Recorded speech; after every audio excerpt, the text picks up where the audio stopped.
Alrighty, guys, we're back for Magebane Boros, and this is an Outlaws with Thunder Junction standard brew, and I'm Red Cat. Let's briefly go over the deck, then hop right into some ranked, but first things first, this was a suggestion over in the Discord, so thank you so much for the suggestion. It's gonna be a fun one. It's built around Magebane Lizard, which is actually gonna be a pretty situational card, but I am interested to see how much it's gonna do today. It's a 2 mana, 1/4, and whenever a player casts a non-creature spell, Magebane Lizard deals damage to that player equal to the number of non-creature spells they've cast this turn. Interesting card, man. So the whole theme of the deck is actually just going to be our creatures dealing non-combat damage to the opponent. We do have other ways to do that in here, like Generous Plunderer making the cut as a 4 of. 2 mana 2/2 with Menace, and at the beginning of our upkeep, we may create a treasure token. And when we do, target opponent creates a tapped treasure token. And then when Generous Plunderer attacks, it deals damage to defending player equal to the number of artifacts they control. If you get a couple Plunderers on the board, that stacks up pretty quickly, especially if they keep a treasure around for some reason. Maybe they're trying to keep it around for a bigger ramp later on or something. So yeah, Plunderer isn't half bad in the decks that I played it in. I'd like to see it do a little bit more today too. We have other creatures packed in that's going to help us just deal non-combat damage, like Pyrotechnic Performer with a little bit of a disguise theme going on in here, actually. So 2 mana 3/2, it has disguise for just a red, and of course, so you can cast it as a 3 mana 2/2 creature with ward 2, then you can flip it up for that disguise cost. So you kind of want to think of it as a 3-drop as well. So when Performer or another creature you control is turned face up, that creature deals damage equal to its power to each opponent. Now, we're not doing anything incredibly fancy in here with Performer this time with like cards that buff their power and whatnot before that actually hits through. We're just treating it as it is, and that's a creature that deals non-combat damage relatively effectively. We have some other disguise things like Dog Walker packed in. I don't think I've ever seen anyone play with this, probably because it's relatively janky. For Boros colors, it's a 3/1 with Vigilance. Now, it does have disguise for Boros colors. All right, cool. Now, when Dog Walker is turned face up, you actually create 2 tapped 1/1 white dog creature tokens. Unfortunately, they're tapped, but that is actually pretty cool because that works well to go wide. And the deck doesn't mind going wide because we also have Warleader's Call packed in too. Of course, our creatures get +1/+1. Then whenever a creature enters the battlefield under our control, it deals 1 damage to each opponent as well. So just more ways to do non-combat damage. So our top end real quick is what we're going to go over next. And the Plunderer is going to help us ramp into our top end beautifully, as this is turn 2. And our top end is all turn 4 things. But with Plunderer on the board, turn 3 things, right? So our top end, we got Mr. Axonil. Let's go. Deepest Might making the cut again. 4 mana. Well, honestly, one of my favorite cards in Standard, but I don't get to play with him enough. So 4 mana, 4/4 with Trample. If a red source you control would deal an amount of non-combat damage less than, I believe you guys told me how to pronounce this. It's like Ojer, Axonil's power? Maybe. To an opponent, that source deals damage equal to Ojer, Axonil's power instead. And then when Axonil dies, return to the battlefield tapped and transformed under its owner's control as Temple of Power. And then honestly, it should be pretty easy in a build like this to actually flip this back into Axonil. So we'll see overall. So what that ends up being, of course, is just an incredible combo off of like a Warleader's Call, or honestly anything that's just pinging a little bit of damage through to the opponent's face. If Axonil survives on the board, then the opponent is not going to survive long after that, essentially. And we also have a Solphim packed in too, because sometimes you're going to be doing like 3 damage with a Performer or something, and then that 3 damage just turns into 4 damage on the Axonil. I guess we can't complain too much, but with a Solphim, if a source you would control would deal non-combat damage to an opponent, or a permanent an opponent controls, it deals double that damage to that player or permanent instead. Okay, so if you flip a Performer with a Solphim on the board, actually 6 damage instead. And then it is worth noting that if you have both Solphim and Axonil on the board, that the opponent gets to choose the ordering of these. So they could have it like double first and then have the Axonil ability go off. So that's definitely worth noting. So in other words, it would still only do like the 4 damage. We also have a Thundering Raiju here on the top end. I think it's going to be terrific in a build like this. Over here at the front of the build, we do have all 4 Voldaren Epicures in here. Nice, just more ways to poke the opponent's face, and it's just more creatures too. Got all 4 Command Faces Kakkazan, that'll do a thing. We also have a Goblin Maskmaker as a 1 mana 1/2, and then when it attacks, face down spells you cast this turn cost 1 less to cast. So like I said, a little bit of a disguise theme packed in. A little bit of tempo here with Soul Partition as well. That should be fine and dandy.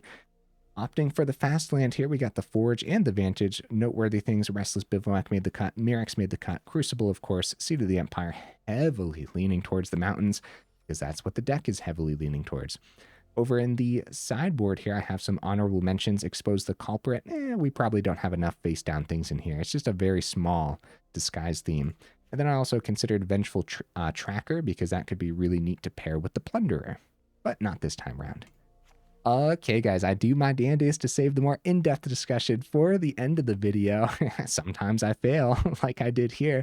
In the meantime, though, let's go ahead, take it into some ranked, and see how we do.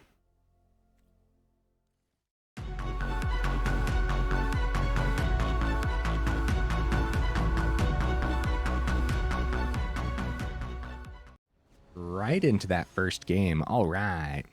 And the ranks just reset in the last video that I recorded, so we're sitting at the bottom of gold. I don't mind this hand. Yeah, I like it. Opponent goes first, unfortunately, but I keep this. I don't know if we can complain too much here. We're going to have a turn 2 with the Dog Walker. It'll just be a 3/1. 3/1 Vigilance, and then a turn 3 with Performer, I believe. Or we could go turn 2 Performer. Probably not. It's much easier to flip the Performer when it comes time. I suppose we could see another 2-drop or something off the top that we wouldn't mind playing. Oh, Goblin Maskmaker, huh? I'm actually very tempted by that, because we could get the swing. Now I'm gonna stay on task here. Actually, at this point, with Warleader's Call too. Okay, let's get greedy with it. All right, I don't know. I guess I talked myself into it. Get the Maskmaker down. Let's get as greedy as possible here. Unfortunately, it'll still be 2 mana, but we could see like another 1 mana thing off the top to help us curve out for next turn. I think the plan here... Oh, Ossification on the Maskmaker. Wow, okay. Mano.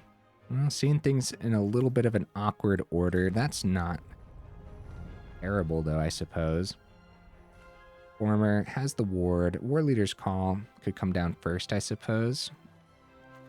Yeah, let's establish the Warleader's Call. Yeah, overall, I didn't mind the hand, but I feel like we are definitely seeing things in a little bit of an awkward order now. Maybe I'm just playing it in an awkward order, though. To be honest with you, that's probably the case. Get that Mirrex down and established. We'll get the Kumano and Dog Walker, maybe. Flip that Warleader's Call. Maybe it's going to be Performer first. Like, if we're going greed, we might as well continue to push the greed. Because next turn... Oh, we won't have enough mana for that, actually. Oh, nice. Nice. A little bit of extra life gain and another way to get another planes onto the board, too. Oh, they already played their 4th for the turn, though. Generous Plunderer. Alright, so...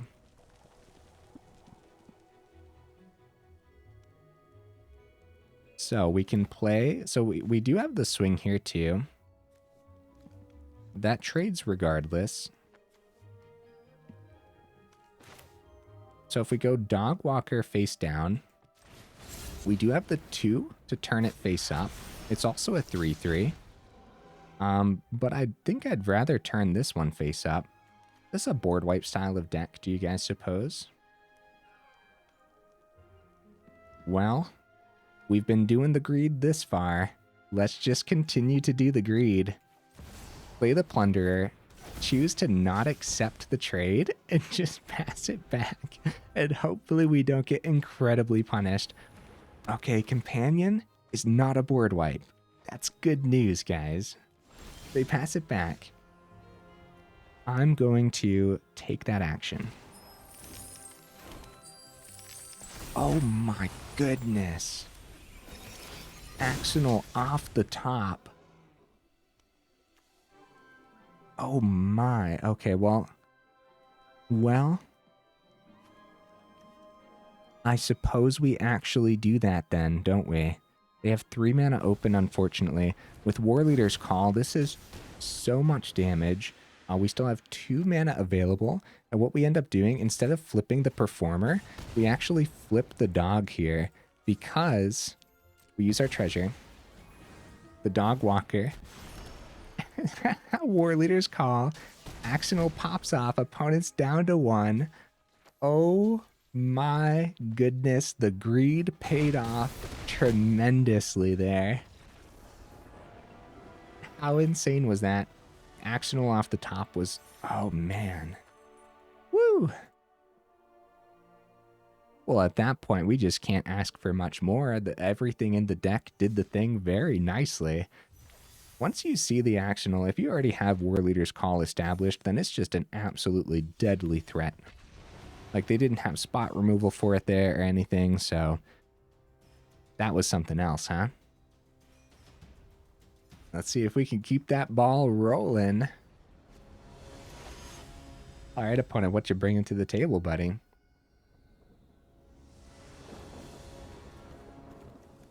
I loved that Dog Walker. That paired so nicely. That was so cool, man. The treasure token came in handy from the Plunderer. Just everything just worked out just way too well. Kind of wild, actually, to think about. It's definitely a keepable hand. Oh. Boros? Kumano, you are a turn late again, buddy. That's okay. Let's get the Magebane Lizard down.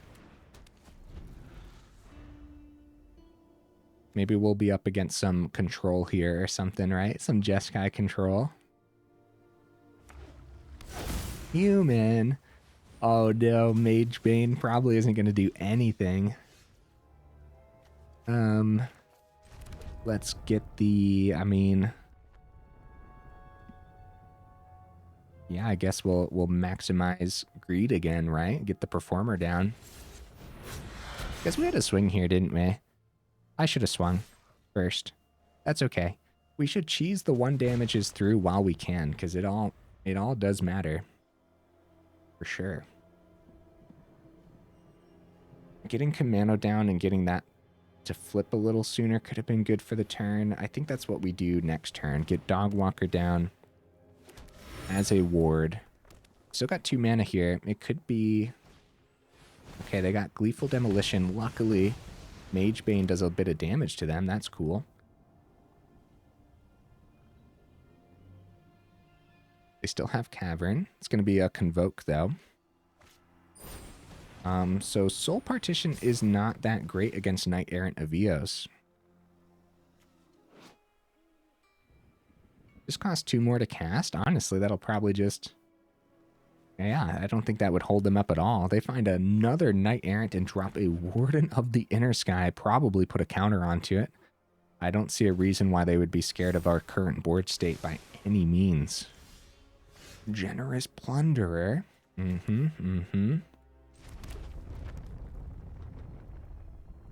If we flip, so we have a swing for 4, flip, that's 7.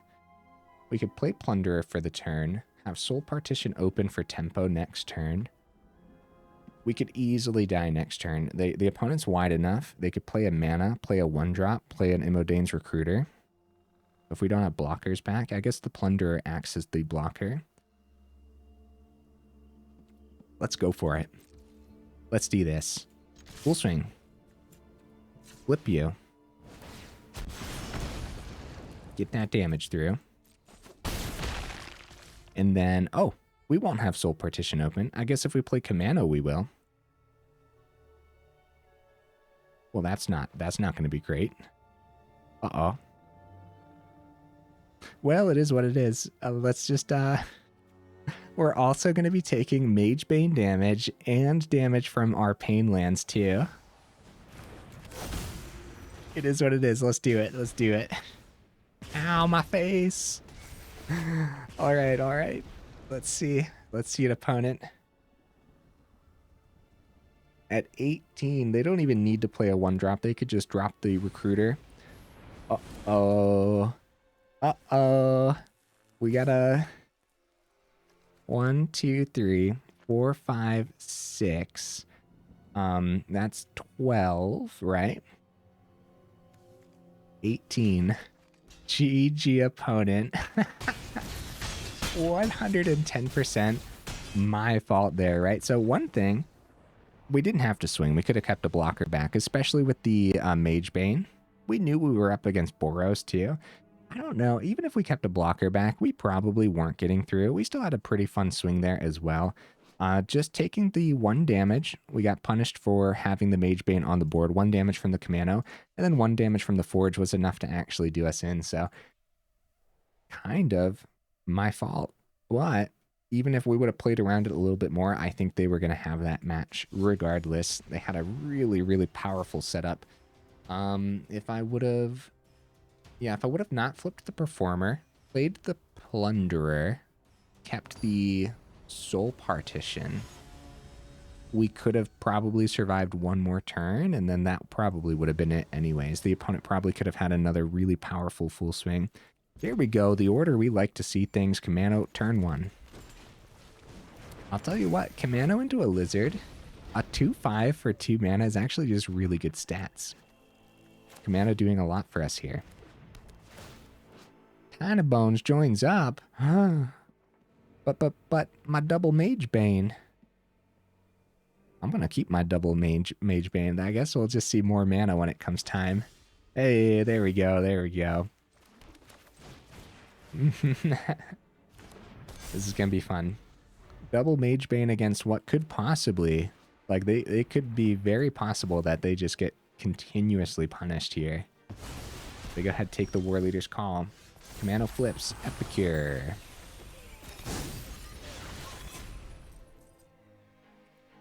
All right, full swing.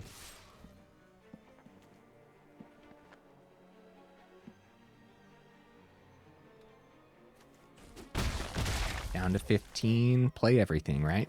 Get it out of our hand before bat number 2 comes down. Okay, opponent's down to 14. That Warleader's call would be really good. Honestly, we could just see another one off the top, and that would be really good. We would take 2 damage, though. We do have to anticipate that as well. When it goes back up to 15 from the Deep Cavern Bat. It's going to be Tiny Bones. That's a good blocker. Plunderer. And mana. Ew. I don't know if I want this mana. I'm going to trade it out right now. Wait, I should have used the... Probably should have used the white source, but that's okay. Oh. Axonil. That's actually something where we're going to want that 4th mana. This is awkward. They have a great trade there. Take 4. Probably worthwhile for us, right? Right? Maybe? Okay. Yeah, what the heck, man. Let's do this. They don't know what's in hand. Oh, very nice. We get all the damage through. Yeah, I guess at this point, mana off the top could be pretty good. It could be. We have nothing on the board that's dealing non-combat damage except for Magebane, but that would be very punishing if they were to drop like a go for the throat on the Axonil. Down to 17, opponents back up to 10, and they pass it back.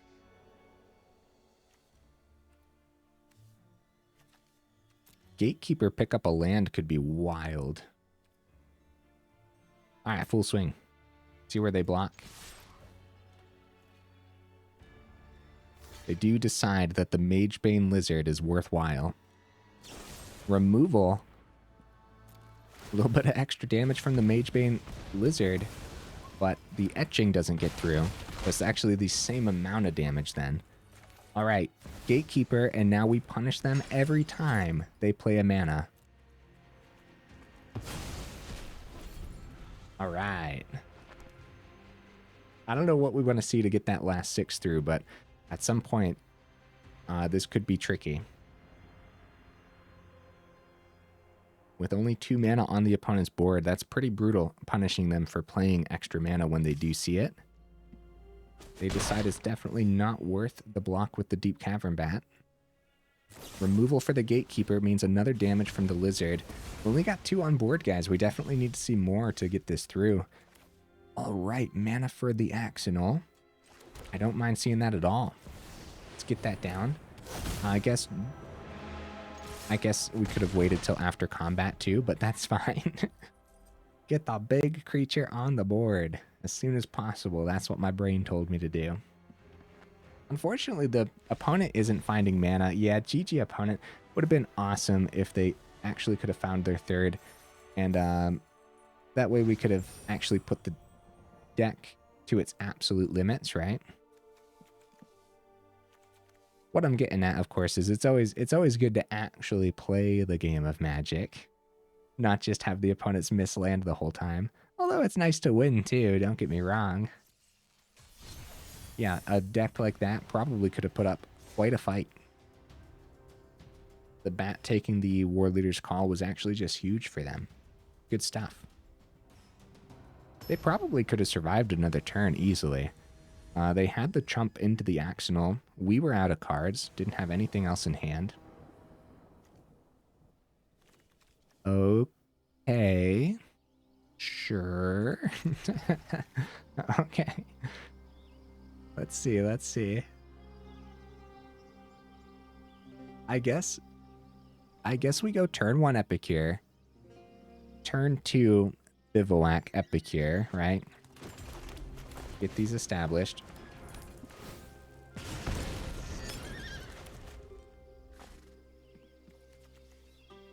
Yeah, the hand is going to be pretty reliant on finding our 3rd in time, but the whole deck pretty much wants that anyways.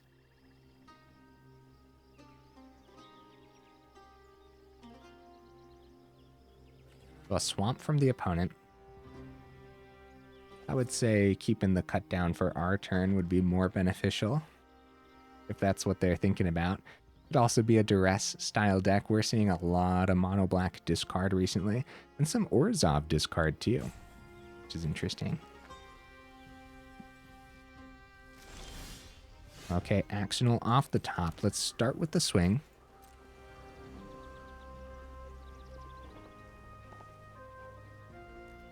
There we go. Get that 1 through, hopefully.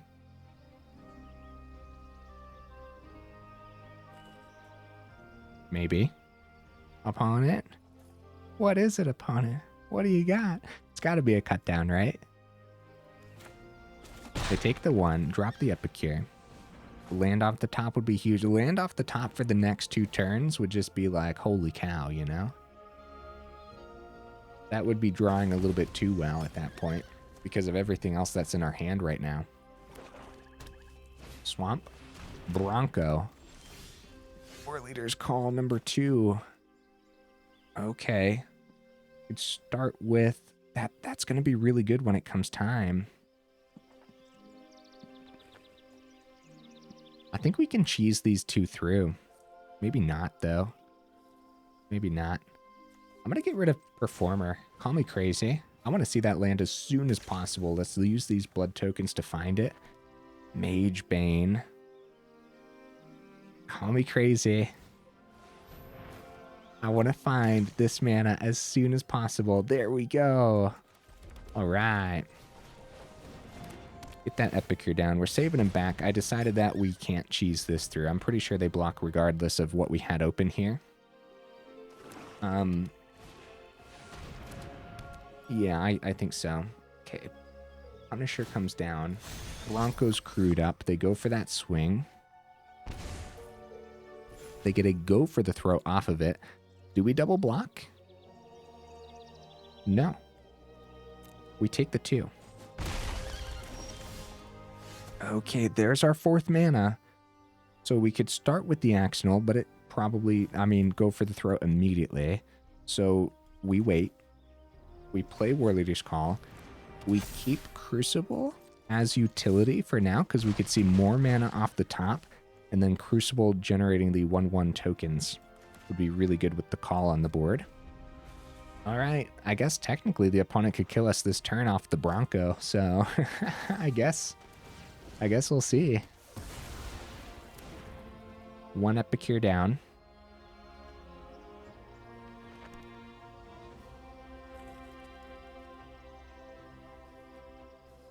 You know something though, guys. If we would have played... Oh, never mind, never mind.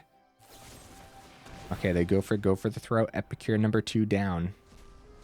Punisher committing a crime. They cast the cut down back from the grave off the Punisher. Really sick line of play, completely wiping our board for the turn for 4 mana. 4 mana and 2 spells. Cool. We finally got to see the Punisher do something, guys. We've been seeing people playing with it, but it hasn't been doing a whole lot. That was really good, though. All right, let's do it. Bat in hand. We got to get this Axonil down before they take it out with the bat. Opponent is down. Opponent is down to 1. We can do this, man. We can do this. We just have to not die this turn. Performer's out of this equation, I would imagine, right? Because if we see...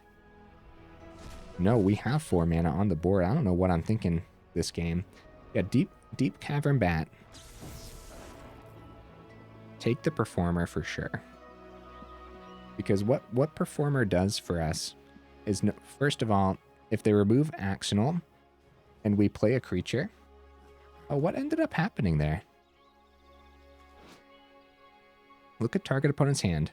Exile a non-land card from it. So they do have the removal for the Axonil. Comes out as a land. What ended up happening to the bat, guys? Did they decide not to take anything? Well, either way, we can play this disguised, flip it too. So even if they weren't at 1... Very nice. We were able to get there. I'm a little bit confused.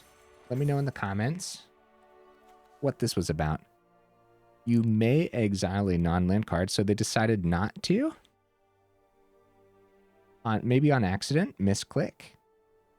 Either way, that was pretty important because if they took our only creature and we didn't find a creature, we would have started with the blood token to try to find a creature. Regardless, we wanted to be able to play a creature next turn to get that last one through. The opponent's deck looked pretty scary. I feel like at any point they could have won easily. That was anyone's game. All right, we are 28 minutes in, making good time. Let's keep the ball rolling. As far as Boros goes, this is probably pretty janky, but it's totally doing the thing right now, which is nice. Yeah, it's not half bad, is it, so far? When it goes first, I say we keep this. Extra ramp on the Plunderer is pretty good. Kumano. Oh, no. And they go first. Yikes.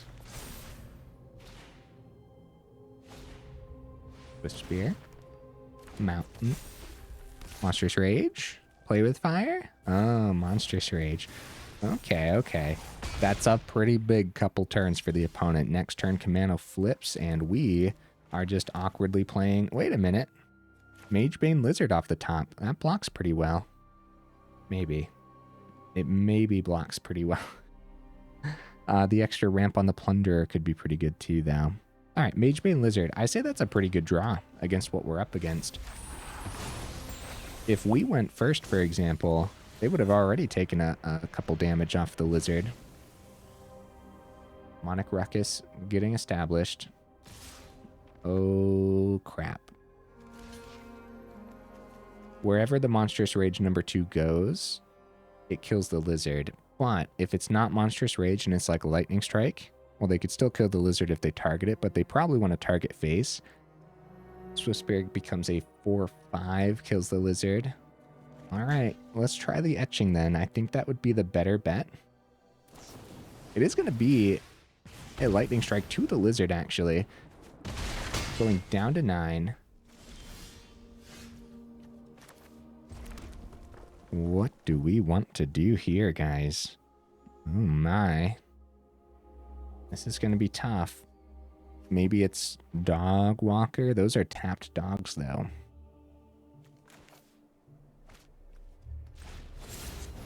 It's really, really slow. It's a really slow turn for what we're up against and how well their mono red list is doing right now.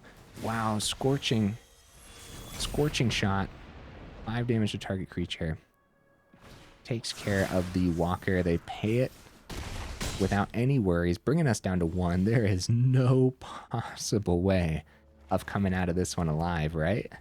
I don't believe so. Warleader's Call. Not bad, not bad. I mean, like the last game, you guys know how I like to say, oh yeah, this could have been anyone's game. No, not this time. This was mono reds, man. Hey, Cunning Coyote. More plot cards packed in. Nice. Opponent playing just with newer things. That's cool, that's cool. These guys have trample regardless. But at the very least, this trades. And so, oh, it has Menace. Well, this is awkward. I guess we'll block here then. Good game, opponent. Good game. That was a crazy lineup. Hey, it looks like generic mono red, but it's actually not. They're playing with some new cards. Very nice. Well, a lot of the generic mono red is playing with new cards. Don't get me wrong. The Ruckus and the Slick Shot kind of like completely took over, but Cunning Coyote, nice, cool. The Scorching card too. We don't get to see too often. I think people are still opting for Witchstalker Frenzy, which we've actually seen a little bit less Witchstalker Frenzy recently. Just opting for like more burn in general to the opponent's face. I'm pretty sure that's what mono red's been doing, at least. Maybe I'm just not seeing the Witchstalker Frenzy as often. Maybe it's hiding at the bottom of their list. All right, we keep this. The hands have kind of seemed okay so far, huh? With all these 1-mana cards, we just don't mind the Restless Bivouac. Coming down on turn 2. Continuously play our 1-mana things. And it's probably going to be Maskmaker next turn to get the benefit off of the Kumano. And then get the other Kumano down in time to flip as the Warleader's Call is on the board too, maybe.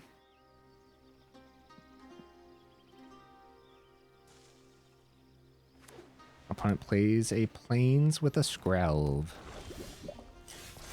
Ooh, a Mountain actually. Now I'm going to wait for the call. I'm going to stay on target here because no guarantees of seeing a 3rd mana off the top. We get this down. Save the Epicure back for now. Let's get the Maskmaker on the board as a 1-mana 2/3 at this point. Cool. Then also, since we're about to, like, we could see one of our disguise creatures off the top, play our Mountain, swing with Maskmaker, play the disguise creature for 2, and then play one of our other 1-drops, which at that point would be Kumano, number 2. Kumano's about to flip next turn. Skrelv can't block. They play a Forest. Could be Selesnya Toxic or something.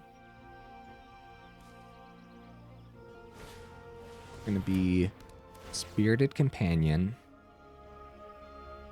I guess Selesnya Enchantments run Skrelv sometimes, right? I guess so. They're deciding, do we keep protection for the companion or do we swing, get the poison ball rolling? They decide to keep it back. Kumano flips, Mountain comes down, Warleader's Call, or triple everything else. Just like Kumano, Epicure. No, it's Warleader's Call while we can. Get it down and established. Our creatures get a nice little boost here. Face down spells we cast cost 1 less to cast, but we don't have any, unfortunately, right now.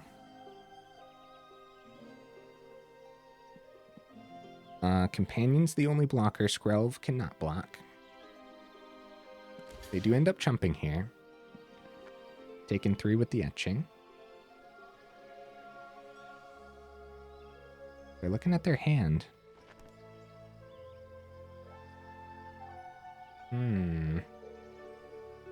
Opponent, what's going on, buddy? Oh, no blocks. They decide whatever's in their hand is worth keeping the Spirited Companion on the board. That might mean it's something that buffs the companion or wants an extra creature around that can actually eventually swing. With the 3rd mana coming down, we gotta be ready for their enchantment removal. Hitting like non-land permanents and stuff. Getting rid of our call would be huge for the opponent. Weaver of Harmony, so it is something that buffs the companion. And now they have the Skrelv ability open without paying the Phyrexian cost. If they want protection for the Harmony or something. Problem right now is they're not seeing their cards that put like extra counters onto things, Calyx and stuff like that. And so right now our creatures are just a little bit too hefty. They go for the swing, they decide the protection's not worth it this turn. Plunderer is not half bad, man. Alright. Start with the full swing because they don't know what's in hand. Totally fine.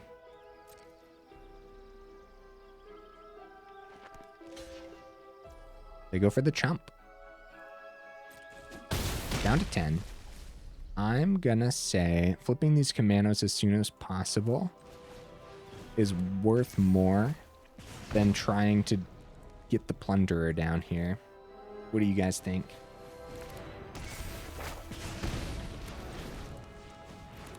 And then Plunderer next turn as well. This is just a lot of extra damage poking the opponent's face. They're going down to 6. Kumano doubling down means our Plunderer comes down as a 4/4 menace next turn. 4th mana from the opponent could easily be some removal that hits 2 things because they can tap that Weaver of Harmony. We're hitting them pretty hard, but this is anyone's game, dude. Selesnya enchantments can be wild, and it has good lifelink things packed in too.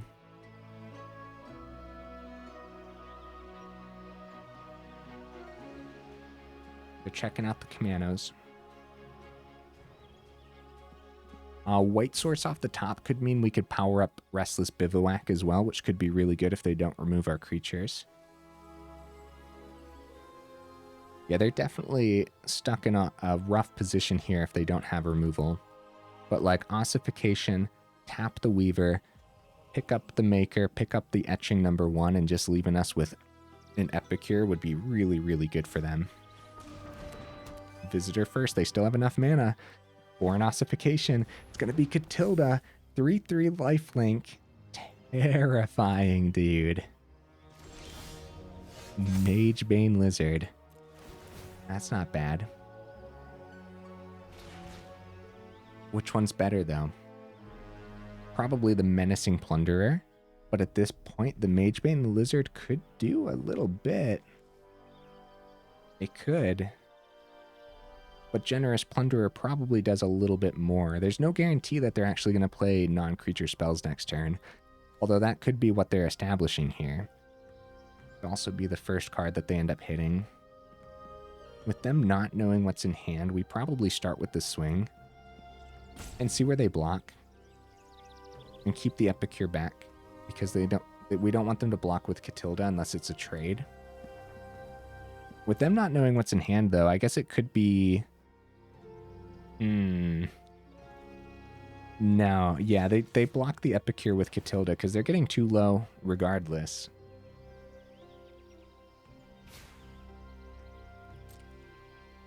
We do have the trade out. We could trade out the Lizard and still play Plunderer for the turn.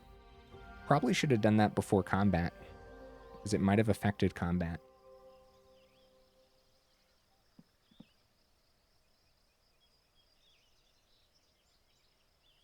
A Catilda trade now would be good, unless they have the 5th mana. Let's take out the Catilda and hope they don't have the 5th mana. Actually, I will do this right now too. Just in case. I don't know what we could see, but I guess you never know. Soul Partition or something. Oh, Seat of the Empire, actually. We don't have enough mana for it, but I'm going to keep that in hand. Oh, the Exile, the Exile. Dude, the Etching Exile always does way too much. Holy cow. Oh, man, that means if they see their 5th... I always forget about that. Well, not always, I guess, but... So 2 Kumanos flip next turn. Warleader's Call potentially doing 2 more damage that way. Plunderer gets a pretty good swing too once we generate that treasure token. We can power up the Restless Bivouac. Well, now at this point too, we can play the Seat of the Empire.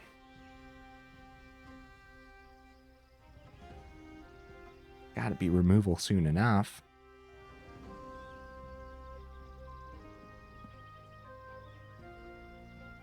Yeah, these Kumanos flipping really just showing the overall power that Warleader's Call has, just in general, regardless of the deck that you're putting it into, you know?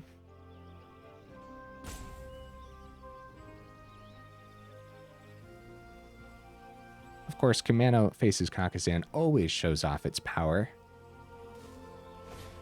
Ossification! Alright! This is gonna be good for the opponent. It's anyone's game, dude, for real. So, Weaver of Harmony, of course, can copy the Ossification. Oh! Right. It has to hit the board, and then they can copy it. Okay. That's right. For a second there, I thought they passed it up. If they do pass it up, I guess it could be a second Ossification from hand, just to get more counters onto the visitor. With Plunderer going bye-bye... they only have 1 blocker on the board. So it's still going to be Restless Bivouac swing, I believe. Yeah, they got 1 blocker, 1 plains. Kumano flips. They go down to 3. And we swing with everything. Luckily, we have Seat of the Empire to power up the Bivouac with.